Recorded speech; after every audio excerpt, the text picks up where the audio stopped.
Hi, I am the artist Richard Lyle. In today's video, I will be painting a portrait of my niece Ola and her cat Tigger. My niece gave me several pictures. The pictures were very good quality. Most of the time, pictures people want me to use for a painting, I can't use. I do not know who took the picture, but it's very professional. The composition is great, and most important of all, it looks like her. The color was a little off. It had a green tint to it on my computer, but I could work around that. So, like always, I start with a sketch.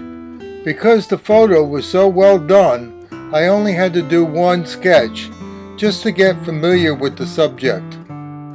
I start with a white canvas. With a pencil, I lightly put a couple of marks in for her eyes, the cat's eyes, the top and bottom of her head. I also put a very light line for the angles of the eyes and her head. I do this by using a divider. No matter what I am painting, I always work with ratios.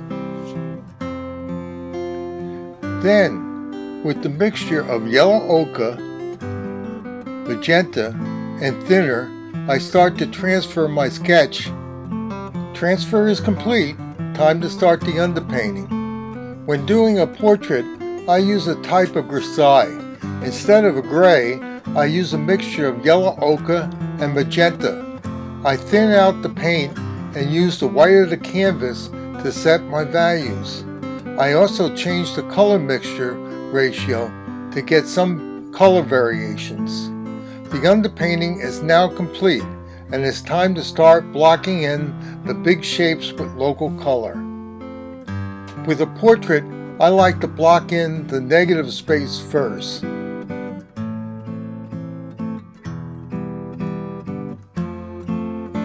Big shapes are blocked in now.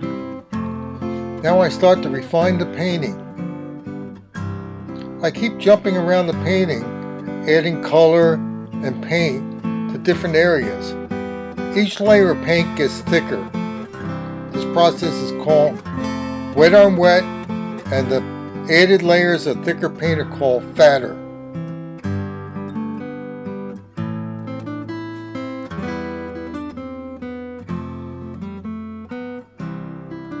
Now there's probably like those dark lines are bothering you, but they'll be painted over and they'll bleed through and look like shadows.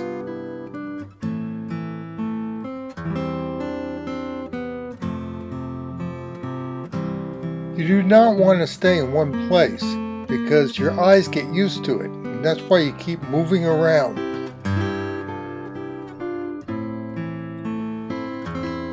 Now I keep on making adjustments to the color of the skin. So I keep going darker and lighter, making color adjustments to the cat, making it more orange, less orange, and I just keep on making these adjustments layer over layers. At this point, I felt that I captured her eyes.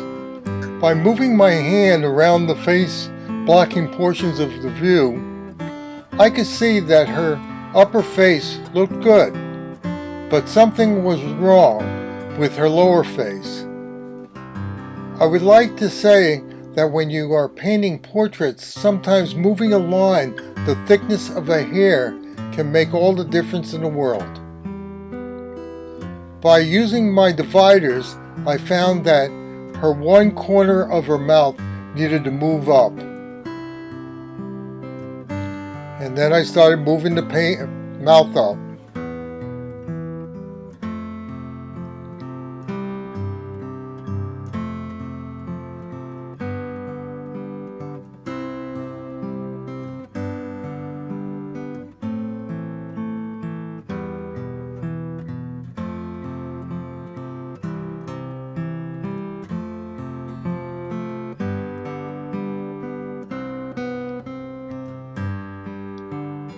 You can see just that little bit of movement made a big difference.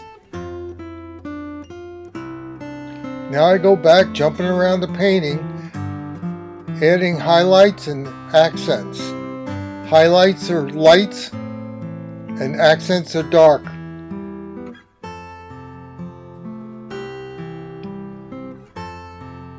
Now I start working on the cat some, adding color.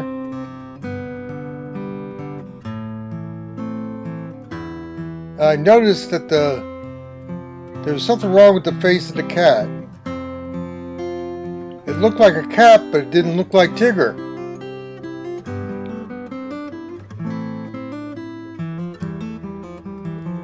So I moved away and worked a little bit on the other part of the painting.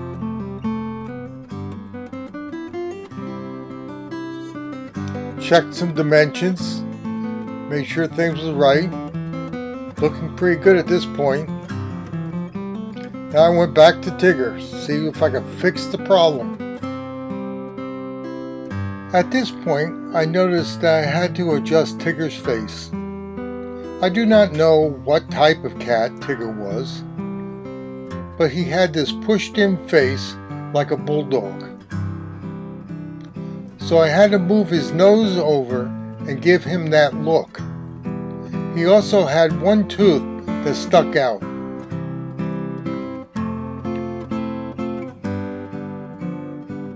After those adjustments, it looked like Tigger.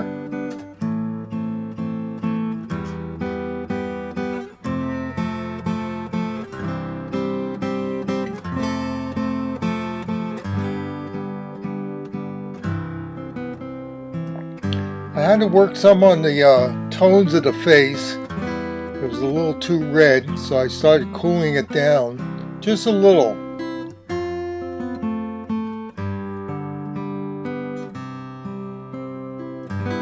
I had to work some on her teeth. Ola has very nice teeth.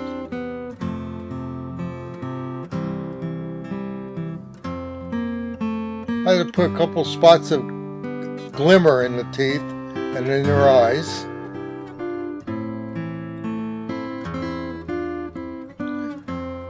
I had to add a few shadows here and there.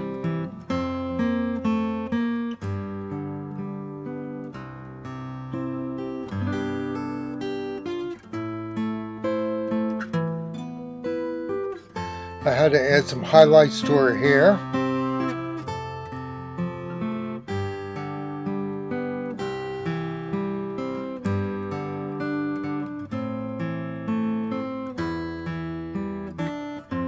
I had to work on our piece of jewelry there, give it a little bit of a gold look and that little, I don't know if it's a diamond or a pearl there.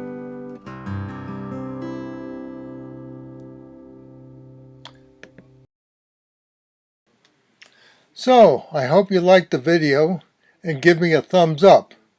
Also, I can use your help. Please subscribe. It will help me to keep producing these videos. Also, feel free to give me comments